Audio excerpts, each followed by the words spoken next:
Le narrateur Morceau, employé de barreau à Alger, apprend que sa mère est morte dans un asile. De retour à Alger, il va se baigner et retrouver un ancien collège, Marie. Ils vont voir un film comique au cinéma et elle devient sa matrice. Un soir, Marceau cause à la mano. Un voisin est invité par Raymond, un autre voisin de Pailière. Le dernier, ancien bourgeois, lui racontait sa part avec la frère de sa matrice. Et lui demandait d'écrire une lettre qui servira à sa vengeance. Quelques jours plus tard, Raymond se bat avec sa matrice et la police intervient. Morceau acceptait l'accompagner au commissariat. Invité par Raymond à passer un dimanche au bord de la mer dans les cabanes d'une amie. Maçon, Merceau s'y rend avec Marie. Après le repas, les hommes se promenaient sur la plage et rencontraient deux Arabes, dont le frère de la matrice de Raymond. Il se battent et Raymond est blessé.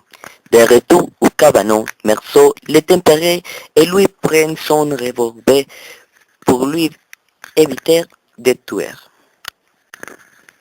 Réparti seul sur la plage, il retrouvait par hasard le frère, qui sort un couteau.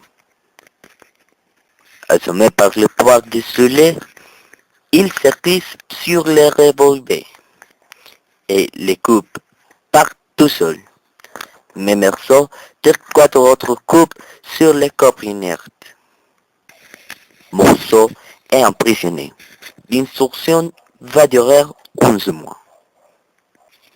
Il ne manifestait aucun regret lorsqu'il est interrogé par le juge. À comme peine lorsque son avocat l'interroge sur les sentiments qui le lient à sa mère. Les souvenirs, les sommeils et la lecture d'un vieux morceau du journal lui permettent de s'habituer à sa condition. Les bêtises de Marie se passaient.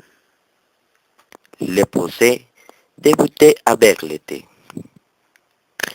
L'interrogatoire des témoins par le procureur montrait que Morceau n'a pas pleuré à l'enterrement de sa mère, qu'il s'est amusé avec Marie de l'élément et qu'il a fait un témoignage de complaisance en faveur de Raymond, qui s'avère être un souteneur.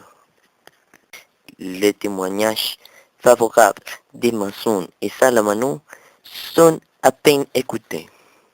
Le procureur plaide les crimes rappelés, exécutés par un homme à corps de criminel et insensible, et réclame la tête de l'accusé. L'avocat plaide les provocations et vante les qualités morales de Morceau. Mais celui-ci n'écoutait pas. Le président, après une longue attente, annonce la condamnation à mort de l'accusé.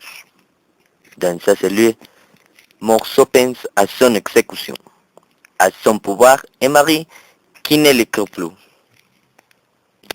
L'aumônière lui rend visite, malgré son refus de la rencontrer. Morceau est furieux contre ses paroles. Il réagit violemment et l'insulte. Après son départ, il se calme, réalise qu'il est heureux espère, pour se sentir moins sourd, que son exécution se déroulera devant une foule nombreuse et hostile.